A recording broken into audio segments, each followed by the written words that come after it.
Estamos iniciando a nossa edição semanal do Tele Brasil Notícias e hoje falando sobre a administração pública federal, que será um dos destaques, que tem 6.000 vagas autorizadas para concurso público.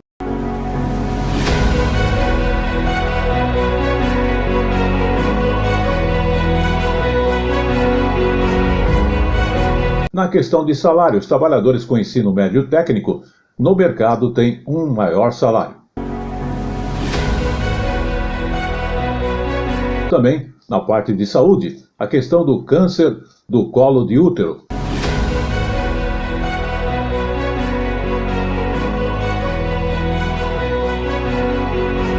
E mais ainda, teremos outras informações e junto com isso a parte de teatros, onde o Teatro Municipal do Rio de Janeiro completou 114 anos.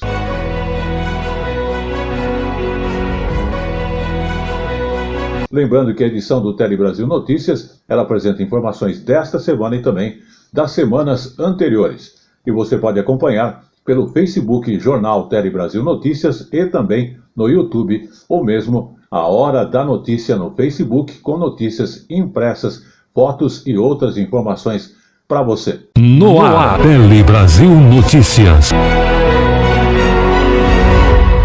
Iniciamos então a nossa edição de hoje falando dos países que precisam se adaptar para mudanças demográficas. Sim, a mudança de população. Com 8 bilhões de pessoas em todo o mundo, as Nações Unidas é que está fazendo esse alerta para que os países prestem atenção para trabalharem e atender à necessidade da população demográfica. Sim, envolve cada região, cada país e as necessidades daquela sociedade ou daquela comunidade ou daquela nação. 2/3 da população mundial vive em países que vão ter um número menor de habitantes nos próximos anos. É o que diz o relatório do Fundo de População das Nações Unidas. O Brasil está nesse grupo e precisa pensar em como atender às demandas de saúde, assistência social e cuidados de uma nação cada vez mais idosa. A sociedade precisa, tomar para si esses cuidados, o Estado, e promover melhores condições de vida nas áreas urbanas, por exemplo, termos calçadas, termos atendimentos de várias ordens, lazer e oportunidades de trabalho para a população que envelhece. O relatório também mostra que a taxa de fecundidade aqui no Brasil segue a tendência mundial. Está em 1,6 filho por mulher, ou seja, abaixo do necessário para garantir a manutenção da população. Isso significa que, além de investir na população idosa, o país precisa continuar oferecendo serviços para os mais jovens. A questão da violência, ela é uma ameaça para as juventudes, ela é uma ameaça para a sociedade como um todo, e ela ameaça o atingimento do pleno potencial das pessoas jovens, as quais a gente precisa que estejam bem colocadas, bem qualificadas, inseridas com uma condição de educação, emprego e renda, porque existe uma grande responsabilidade para os grupos que hoje são mais jovens no médio prazo. Para as Nações Unidas, os países precisam se adaptar a essas mudanças demográficas e não devem culpar as escolhas de homens e mulheres sobre o número de filhos. Essa decisão é o direito de cada pessoa. A Rayane e o Vitor queriam uma família grande, mas as demandas e a falta de tempo mudaram esse sonho. Quando o primeiro tinha 2 anos, eu falei que ia ter outro.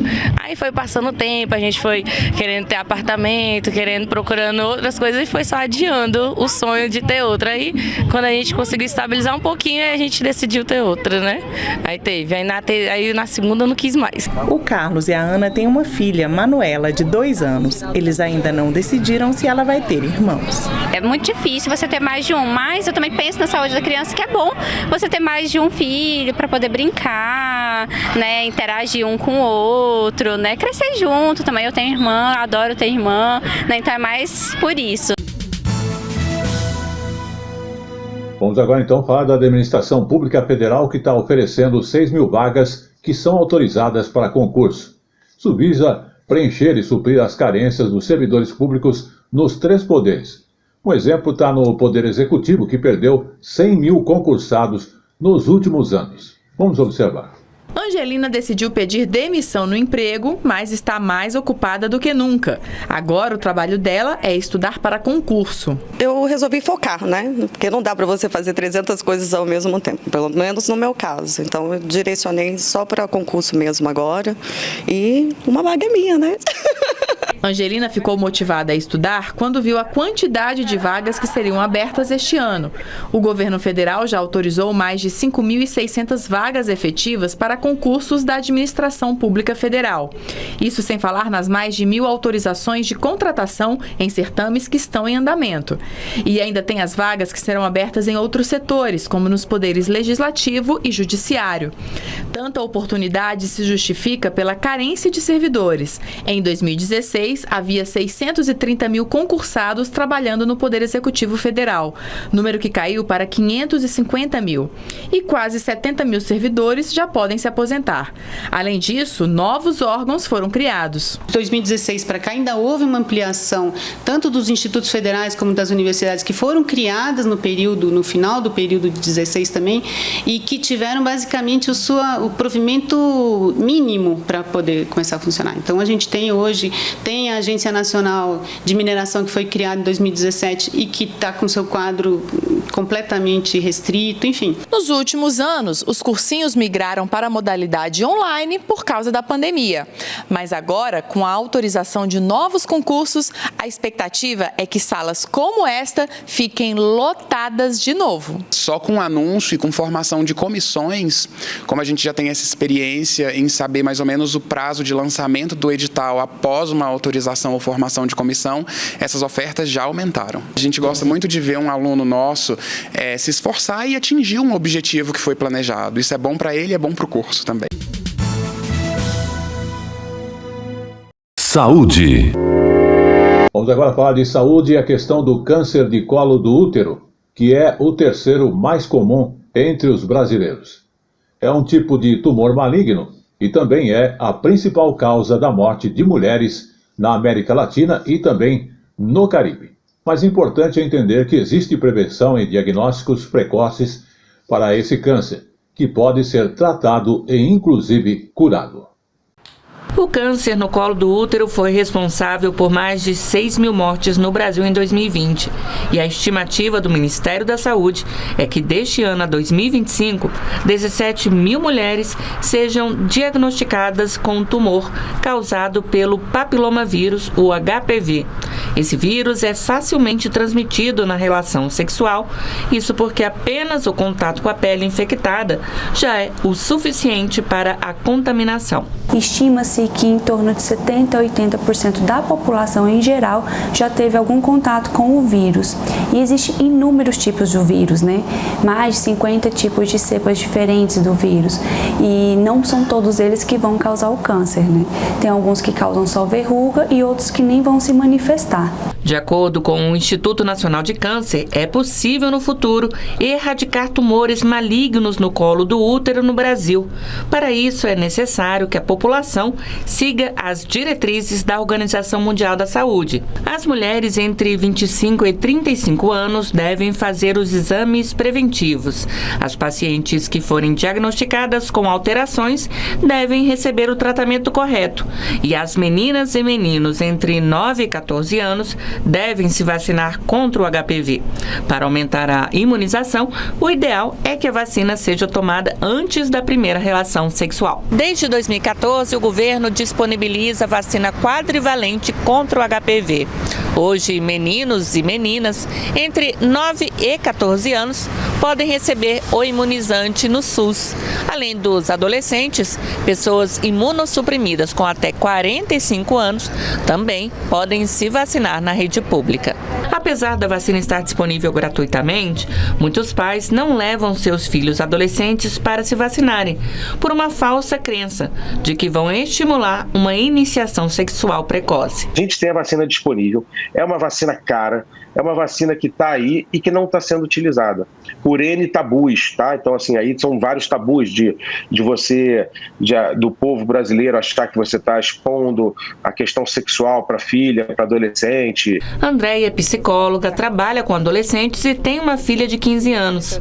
O olhar tímido e a doçura de Sofia não mudaram após ela tomar a vacina contra o HPV, orientada pela mãe. É um mito, né, de que vai estimular. Você não falar sobre o assunto vai prevenir, né? É o contrário. Eu agradeço minha mãe também por ter me vacinado, né, com HPV, porque a gente conhece uma pessoa que infelizmente faleceu de câncer no útero, né, por conta de HPV. E então ela nem precisou, me convencer muito assim também, ela já sabia, né, das consequências, então agradeço. Vamos agora então falar dos trabalhadores de ensino médio técnico, que têm um salário maior. Isso é de acordo com a pesquisa que mostra que o salário dos trabalhadores que têm ensino médio técnico é, em média, 32% maior do que o salário de trabalhadores que concluíram o ensino médio, aquele tradicional. Vamos observar. Aos 21 anos, Gabriel já trabalha como analista de comunicação. O salto na carreira veio na pandemia, quando ele aproveitou para se formar em 2 cursos técnicos, um em multimídia e outro em produção de áudio e vídeo. E aí eu conquistei o meu primeiro emprego durante a pandemia, graças a esse meu diploma em multimídia. Como os meus pais eles tinham perdido emprego em casa, ajudou a somar a renda, né, durante a pandemia, esse momento onde a gente acabou ficando mais vulnerável. O levantamento feito pelo INSPER aponta que o ensino médio técnico ajuda na conquista do primeiro emprego. As taxas de desemprego são menores entre aqueles com formação técnica e os salários são, em média, 32% mais altos que os de estudantes do ensino médio tradicional. À medida que a gente tem dados e informações sobre a realidade dos jovens, que são feitas escutas com os jovens, para saber o que eles querem, que vem a demanda do setor produtivo também por uma melhor qualificação técnica, né, das juventudes. Nós temos um quadro todo que mostra como é relevante a oferta da educação profissional.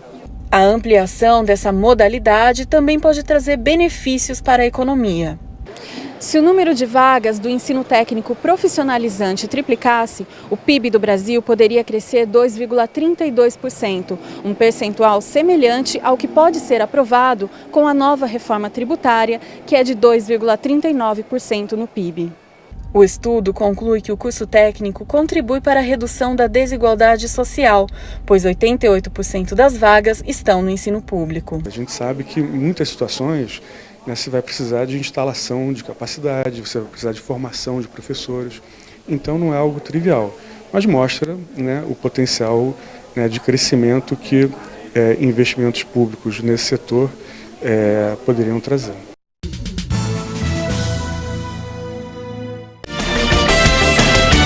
A informação na medida certa que você gosta. Um telejornalismo dinâmico, nacional e regional. Jornal Tele Brasil Notícias. A informação na medida certa que você gosta.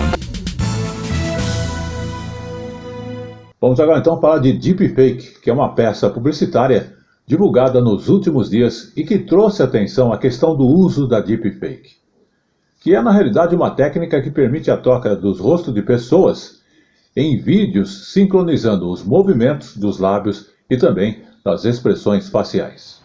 No Brasil, a Deepfake se popularizou e ganhou milhares de adeptos. Um deles é o Bruno Sartori, que se tornou referência em utilizar inteligência artificial para fazer sátiras e críticas. O conteúdo humorístico serviu para que as pessoas tivessem tivesse a noção de que esse conteúdo pudesse ser criado e que elas pudessem desconfiar de conteúdos posteriores que fossem criados com a intenção de enganar. Se a pessoa não sabe que existe essa possibilidade e ela cruza com esse conteúdo chega para ela, é natural que ela vá acreditar que aquilo é real, porque ela está vendo aquilo, ela está ouvindo. De acordo com o levantamento da Impressions App, criadora de aplicativos, em 2020, os brasileiros já eram o segundo maior público a utilizar plataformas que produzem deepfake de forma divertida, trocando o rosto de pessoas comuns por celebridades em vídeos aleatórios gravados pelos próprios usuários. Apesar de utilizar a tecnologia como uma brincadeira, as pessoas desconhecem o alcance desses programas. Uma outra pesquisa divulgada por uma empresa de segurança digital em junho do ano passado revelou que 65% dos usuários do Brasil declararam nem mesmo conhecer esse conceito de manipulação visual, o que pode abrir espaço para fraude e inclusive para a produção de notícias falsas. E daí a importância de nós termos uma coisa que chama-se letramento digital. O letramento digital não é só você saber usar a tecnologia, mas é você saber caminhar nesse mundo digital. Quando você começa a emitir opiniões homofóbicas ou preconceituosas, ou o que for na rede, a gente não se esquecer que isso começa a construir uma coisa chamada nossa reputação digital, que talvez você não consiga tirar isso da rede daqui 2, 3, 4, 5, 10 anos. Por meio do Marco Civil, aprovado em 2014, foram dados os primeiros passos para regulamentar e punir os danos causados pela internet. Agora, uma nova legislação pretende punir não só os criadores de conteúdos falsos, mas também as Big Techs, que funcionam como canal para divulgação e pulverização desses conteúdos. Sem dúvidas, quem usa de forma indevida não ficará impune se isso for levado à justiça. A pessoa pode cair ali no estelionato, pode cair na difamação, na calúnia. Existem várias formas de se tipificar e criminalizar a pessoa que usou de forma indevida. Saúde. Muito bem, vamos voltar a falar então de saúde. Campanha Julho Verde Escuro, que visa a conscientização para a prevenção ao câncer ginecológico. A ação que mostra a importância de se fazer esses exames preventivos, justamente para o diagnóstico precoce dos tumores, e tem aumentado a chance do tratamento com mais eficácia e também até mesmo a cura. Os cânceres ginecológicos são aqueles que afetam um ou mais órgãos do aparelho reprodutor feminino. Patrícia estava com um casamento marcado quando descobriu um tumor no endométrio no corpo do útero e chegou a suspender a festa por causa da doença. Após analisar as alternativas com seus médicos, a solução adotada foi a retirada do órgão. Dizer que não me afetou em nada não seria uma verdade. Não seria uma verdade, assim, imaginar que hoje eu jamais teria um filho biológico, mexia um pouco, mas não era uma decisão só minha, né? Então, em algum momento eu conversei com o meu noivo, falei, olha, você é muito jovem, eu te deixo livre, né? Fui bem honesta, né? E ele disse, não, enfim, mas assim, dizer que não mexeu é mentira. As ocorrências mais frequentes de cânceres ginecológicos no Brasil são de tumores no colo do útero, no corpo do útero e no ovário. E esses tumores estão na lista do Ministério da Saúde entre os 10 mais recorrentes em mulheres no país. Dentre os 10 principais, em terceiro local em mulher, é o câncer de colo de útero com a média de 17 mil casos por ano. Depois vem em sétimo lugar, vem o corpo do útero. Vem com em torno de 7.800 casos, a estatística que saiu agora. E o câncer de ovário vem logo em seguida, com 7.310, isso em termos de incidência. Sintomas como sangramentos incomuns e secreção vaginal fora do padrão devem ser investigados. A mulher também deve ter atenção se houver casos prévios de câncer ginecológico na família. Em todas as situações, a prevenção passa pelos exames periódicos. Foi exatamente manter a rotina de exames e as visitas ao ginecologista em dia o que salvou a vida de Patrícia. Ela tinha uma alteração, tinha um pólipo endometrial que foi descoberto num exame de rotina, né? Uma ultrassonografia, né, transvaginal, e aí levantou o sinal de alerta que, pelo tamanho dele, pelo formato, poderia ser, e aí foi investigado, foi descoberto no começo. Então esse é o objetivo hoje em dia. Antigamente, né? Não tão antigamente, 20 anos atrás, 80% das pacientes com câncer morriam. Hoje, 80% sobrevivem. E isso não foi tanto pela melhora no tratamento, mas mais pelo diagnóstico precoce. Hoje, isso não me afeta, mas eu acho que tem que ser dito. Quando eu conversei com primas minhas que tinham 2 anos que não iam ao médico, sabe? Uma amiga minha, eu falei, amiga, deixa eu te falar, você não tem plano de saúde, mas cara, junta um dinheiro, faz uma vez por ano, uma vez ao ano, faz um check-up.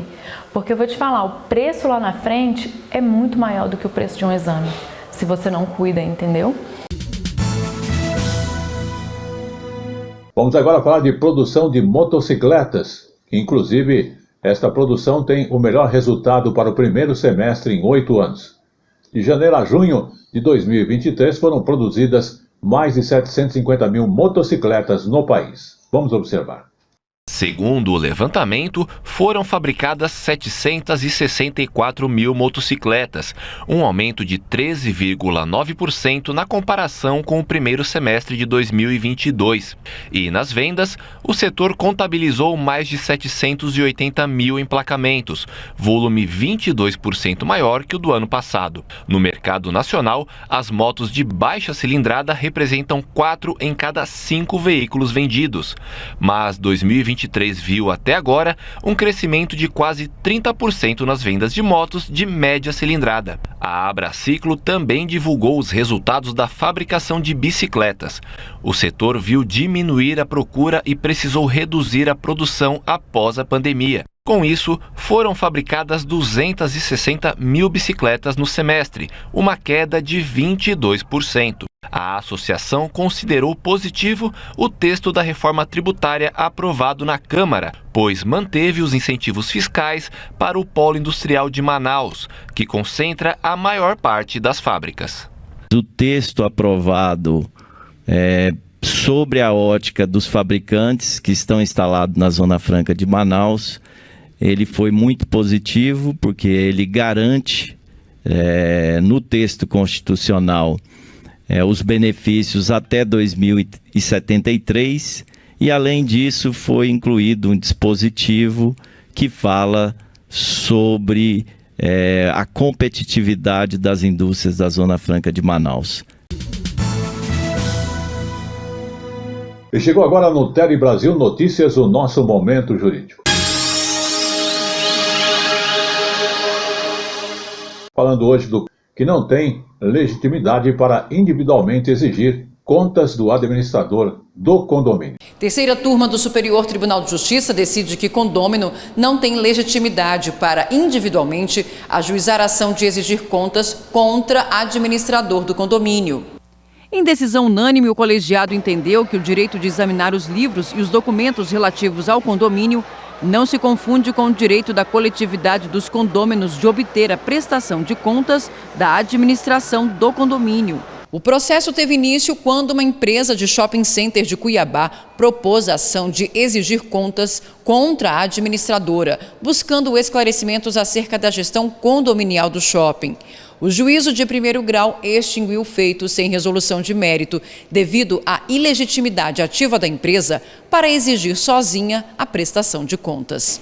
Contudo, o Tribunal de Justiça do Mato Grosso, por maioria de votos, reformou a sentença, reconhecendo a legitimidade do shopping.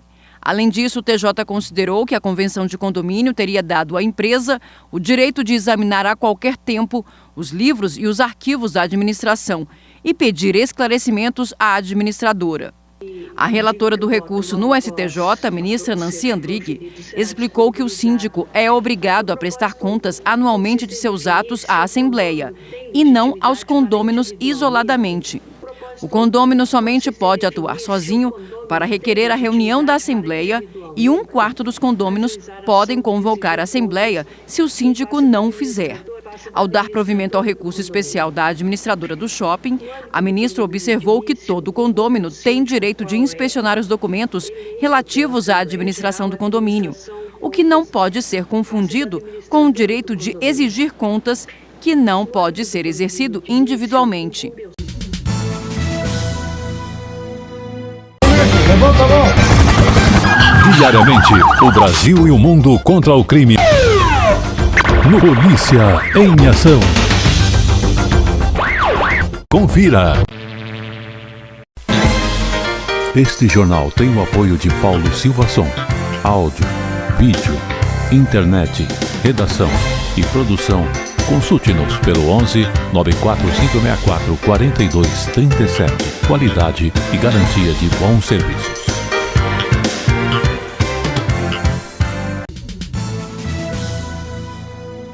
Vamos falar agora de Manaus, porque artistas ocupam pontos turísticos em Manaus.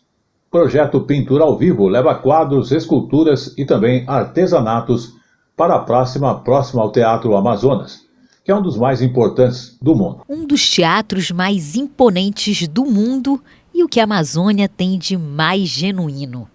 O talento dos artistas regionais ganhou um colorido todo especial com o projeto Pintura ao Vivo, da Secretaria de Cultura do Amazonas. Todo domingo, quem quiser expor e comercializar obras de arte, basta vir para o Largo São Sebastião, um dos espaços turísticos mais visitados de Manaus e que virou uma grande galeria a céu aberto. Isso daqui pode acabar sendo uma chave para outras oportunidades, para que novas pessoas possam sentir aquilo que nós sentimos pela arte, entendeu? A pintura em tela é apenas uma das expressões artísticas em exposição. Aqui tem um pouquinho de tudo, de esculturas produzidas com metal reciclado a artesanato indígena. Em uma das viagens que eu fui à França, eu visitei os pontos turísticos e o mais badalado que me chamou a atenção, lógico, foi a Praça de Montmartre, dos artistas que se reúnem para pintar ao vivo, onde Monet e Renoir se encontravam também. É o lugar mais visitado da França. Eu disse, gente, a gente tem uma praça maravilhosa no Amazonas, a gente tem que fazer esse projeto lá acontecer também. E aqui estamos nós, e esse ano vai fazer dia 17 de setembro, 9 anos. A grande novidade desta edição é a moda. Destaque para estampas exclusivas tiradas de obras de artistas da terra. Noleto Silva conta que ficou maravilhado ao ver sua tela que retrata um vitral do histórico Mercado Adolfo Lisboa ganhar as ruas como peça de vestuário. Uma forma de se vestir de Amazônia. Há anos atrás, eu visitando o mercado, eu vi esse vitral lá e me inspirei em fazer essa tela. A tela é muito antiga, deve ter uns 15 anos, 20 anos, né? Então, para mim é muito bom o que estão fazendo isso para a minha pintura virar moda na roupa das pessoas, né? O projeto Pintura ao Vivo acontece todo domingo pela manhã, mas muitos trabalhos ficam em exposição permanente nesta galeria do Largo. Além da moda, tudo mais de melhor que é produzido com a cara da gente.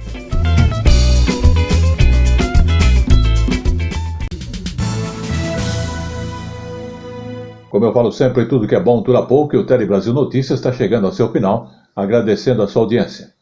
Antes de encerrarmos, vamos falar do Teatro Municipal do Rio de Janeiro, que completou 114 anos. É um teatro inspirado na Ópera de Paris e o espaço é um patrimônio e um dos símbolos da arte e da cultura nacional aqui no Brasil.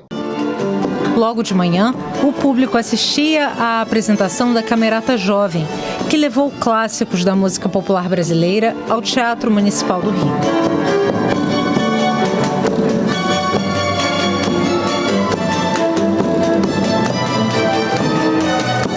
Muita gente aproveitou para visitar o teatro pela primeira vez. A gente acompanha, a gente gosta de música clássica. Ela em casa não tinha ainda oportunidade de ver num teatro, assim, presencialmente, né? Então foi muito lindo, muito, assim, realmente esplêndido, né? A apresentação dos garotos, né? Estão de parabéns. Foi possível ficar pertinho dos músicos da Orquestra Sinfônica Jovem. No mesmo espaço, teve a apresentação das alunas da Escola Estadual de Dança Maria Oleneva, a mais antiga escola de balé do Brasil. Enquanto isso, no camarim, Cláudia Mota, primeira bailarina do Teatro Municipal, se preparava para a apresentação de um trecho do Balé Sherazade. Muito orgulho de ser primeira bailarina aqui há 15 anos, sem interrupção, assim, seguido, e estar dançando todos os aniversários. É muito simbólico e é muito significativo para a gente esse momento. A apresentação foi parte de um mix de vários balés clássicos.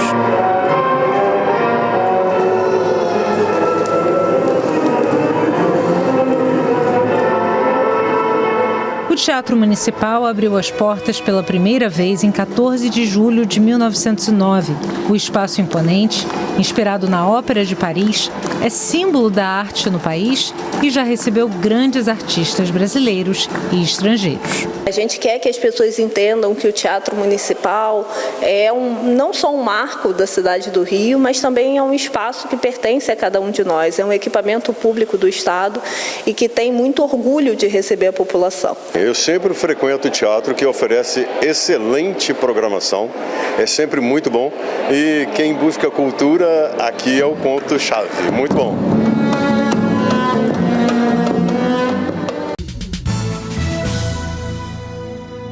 E este foi o Tele Brasil Notícias dessa semana, que agradece a sua audiência e volta na semana que vem. Até lá.